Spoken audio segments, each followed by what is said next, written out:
The threat of being caught by my husband. Sam is a wonderful husband, a good provider, he loves me, and I never doubted that for a minute. But Sam's not so good in bed. Barely, but barely, but barely is not what you need when you're young and have such strong desires as I do. I've found something that helps relieve my sexual hunger. No, I'd rather be honest. That completely satisfies me and allows me to accept Sam for who he is.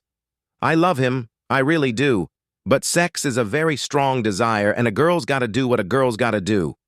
Like I said, I've found what works for me, but it's something that brings with it a problem. To be able to do what I want to do, I have to get past Sam. Sam is insanely jealous and possessive, and my leaving the house to get sexual gratification will cause him anxiety. But I know my Sam and I know I can make sure I get what I want without Sam feeling threatened. I just needed to tell it in a way that Sam wouldn't worry. So, are you going to help me do that? I don't know, girlfriend. What if he blabs? He won't. You know him, Mary. He's a great guy. He won't talk about you. He'll look at you differently, but no more than that. That's what I don't understand. He's a great guy, so why risk losing him over it? We can keep it quiet and he'll never know. That's not going to happen. At least not if you help me. Okay, sweetheart, but don't blame me if it all blows up in your face. All that remained was to get the timing right. The call had to come in while Sam was either in the garage or in the basement by the phones, and Sam had to pick up a split second after I answered, and then hear enough to make him want to stay on the line and see what else he could hear. I tried for days to figure out how to do this, but eventually came to the conclusion that it wouldn't work. Too many errors and mistakes. The solution came to me, oddly enough, from a television soap opera.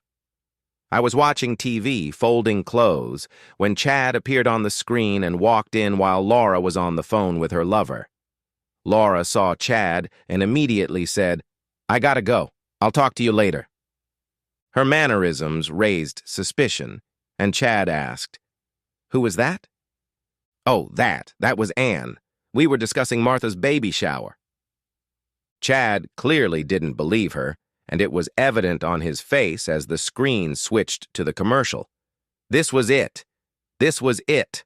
To make Sam suspect something enough to make him want to eavesdrop. That afternoon, I made sure I was standing with my phone in my hands when Sam got home. Trying to look very guilty, I quickly said, "I have to go. I'll talk to you later," and hung up. Sam didn't react in any way, but it was too soon. It would have to be a few days before it caught on. That night at dinner, the prearranged call from Mary came through, and I let Sam answer it. He said hello 3 times before hanging up. Funny. I could hear breathing, but no one said anything. The first step and a couple more serious ones already planned for the next day. The next day for the first call required very good timing. I was talking to Mary on my cell phone when I heard Sam pull into the garage. As soon as I heard the car door slam, I counted down 3 seconds and said, "Now," and then turned the phone off. The phone rang just as I saw the doorknob start to turn, and I answered it. "Hello? Hey, baby," I said as Sam walked into the room, and then quickly said, "Sorry, you must have the wrong number," and hung up. This time I saw Sam's face reflect something. What followed was the second move of the day. Sam had a bowling night, and he usually left the house and headed to the lane by 7:30. While he was changing, I went out to the garage and let the air out of the left rear tire. Sam can't stand my little compact, so I knew he'd rather change a tire than take my car. When he was ready to go, he kissed me goodbye and left. I could hear "Make love to me" all over the living room. It was 15 minutes after he usually left before he finished changing the tire, and as soon as I heard the trunk slam shut, I told Mary, who had already called my cell phone, "Now," and disconnected. The phone rang just as Sam walked in the door. I answered it, said I had the wrong number, and hung up. I saw Sam glance at me, and the look on his face told me he thought something was rotten in Denmark. The night wasn't over yet, and if I knew Sam as well as I thought I did, I knew what was going to happen next. Sure enough, At 9:10, the phone rang, and the caller ID showed it was Sam's cell phone. I smiled and let the phone keep ringing. At 10:15, there was another call from Sam's cell phone, and at 11:20, there was another call. I didn't answer either of them. At 10:30, I drove the car out of the garage and left it in the driveway for 45 minutes, then drove it back into the garage. When Sam got home at 11:30, he must have heard the crackle, crunch, and pop that the engine made as it cooled down and, if I was lucky, even put his hand on the hood to see if it was warm.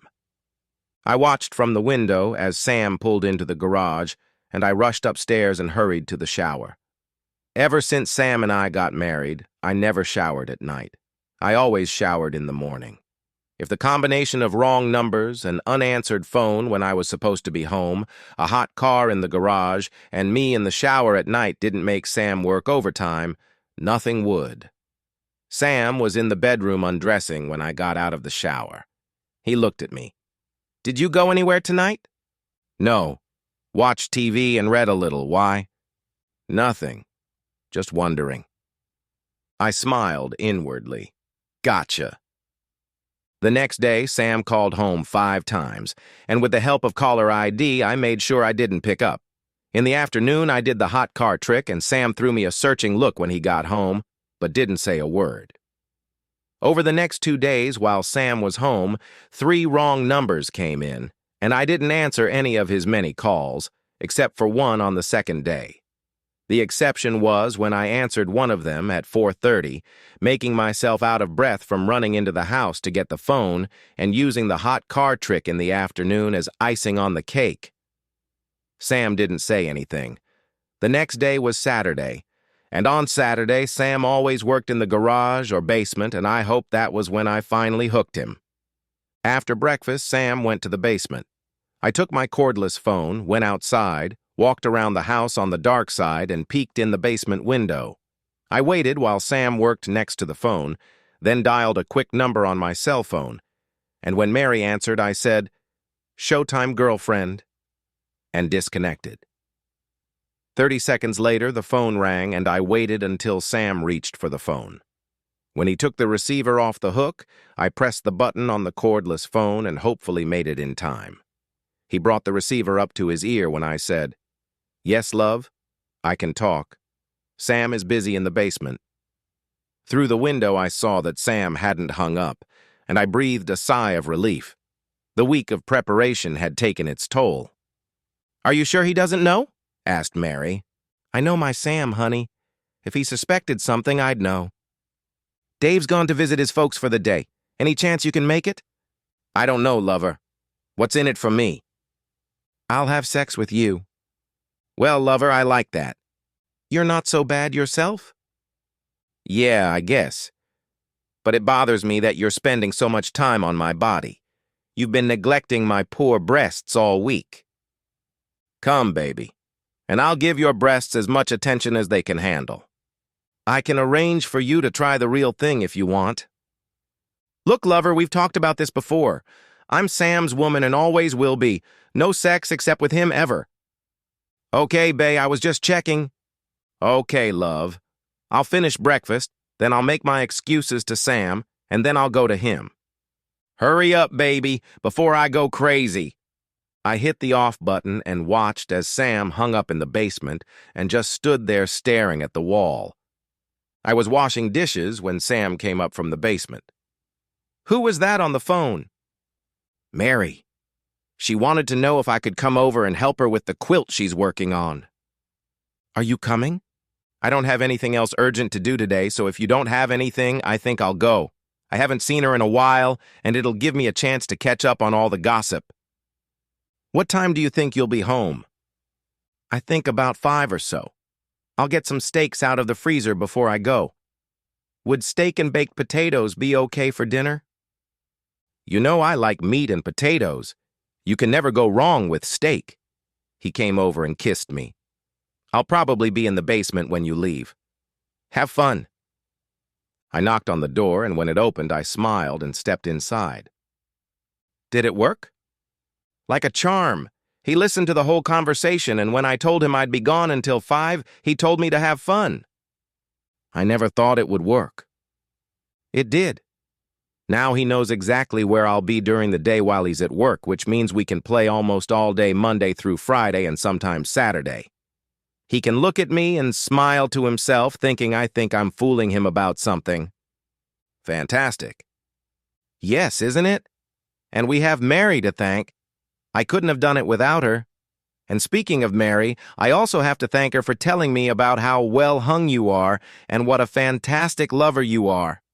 So why don't you bring your body down here and show your married white cheating girlfriend how happy you are to see her? The end! Subscribe to my channel. Thank you.